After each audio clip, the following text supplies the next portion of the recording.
안녕하세요, 신하스입니다. 제 포트폴리오의 대부분이 IT 성장주이지만 분산 투자의 개념에서 리츠도 병행하고 있거든요. 그 중에서도 미국 상업부동산에 투자하면서 월세 같은 느낌으로 월 배당 받을 수 있는 리얼티 인컴을 투자하고 있습니다. 그러면서 29년 연속으로 배당금을 인상해왔기 때문에 배당주의 가장 큰 리스크인 배당 컷 걱정도 덜 수 있어요. 불과 얼마 전만 해도 리얼티 인컴 같은 거 투자하면 오히려 손해다, 부자 못 된다, 테슬라 레버리지가 유일한 답이다, 이런 댓글들 정말 많았는데요. 연일 폭락장이 이어지고 있는 지금도 똑같은 말 할 수 있을까요? 테슬라가 하루에 15% 떨어지고 애플이 4% 떨어지면서 코로나 폭락 이후 오랜만에 폭락장이 왔고 커뮤니티건 언론들이건 공포에 사로잡혀서 온갖 유난들을 떨 때 리얼티 인컴은 또 이 시장을 버티는 모습을 보여줬어요. 물론 테슬라, 엔비디아 같은 성장주들 날아다닐 때 리얼티 인컴은 별 주목 못 받고 주가도 떨어지는 모습을 보여줄 때도 있었습니다. 저는 능력이 부족해서 테슬라 가격 올랐을 때 테슬라 고점에서 딱 팔고 다시 테슬라 가격 떨어졌을 때 테슬라 저점에서 딱 풀매수하고 이런 거 잘 못하겠거든요. 그게 가능하면 지금 제가 여기서 이러고 있을 게 아니라 월스트리트를 가 있었겠죠? 그래서 저는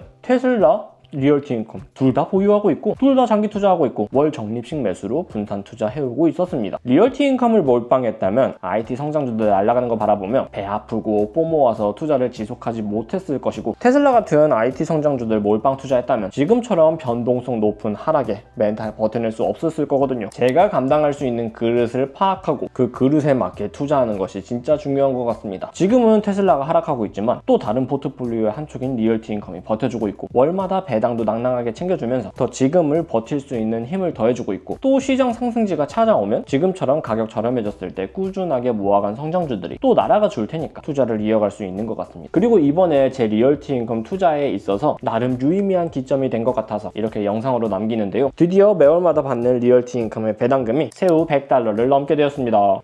예. 리얼티 인컴이 29년 연속으로 배당금을 인상해온 배당 귀족주임을 생각하면 앞으로 무슨 일이 있어도 월세 $100는 확보했다는 것으로 봐도 되겠죠? 심지어 이 현재 시점의 배당금은 주가 상승과 하락과는 별도로 또 배당 성장을 이어나갈 것이고요. 그러면서 주가도 상승과 하락 변동폭은 있겠지만 자본주의 시대가 지속되는 한 어쨌든 인플레이션은 계속될 수밖에 없기 때문에 현금이 최고야 하면서 매년 가치가 확정적으로 하락하는 현금 저축만 하는 것보다는 낫다고 생각을 합니다. 그 돈시 리얼티 인컴에 투자하는 이 비트코인에 몰빵을 하고 레버리지를 치는 게 훨씬 낫니, 이런 분들 정말 많은데 저는 그 변동성 다 버텨내면서 제 전재산 다 넣고 제 본업과 일상 유지 못할 것 같거든요. 인생 지금만 사는 거 아니잖아요. 가장 중요한 건 제가 감당할 수 있는 투자를 지속적으로 포기하지 않고 해가는 것이 가장 중요한 것 같아요. 영상이 도움이 되셨다면 좋아요, 구독, 알람 설정 부탁드립니다. 여러분들의 좋아요, 구독이 제 다음 컨텐츠에 큰 힘이 됩니다. 시간 상담하면서 지금까지 신하스였습니다. 감사합니다.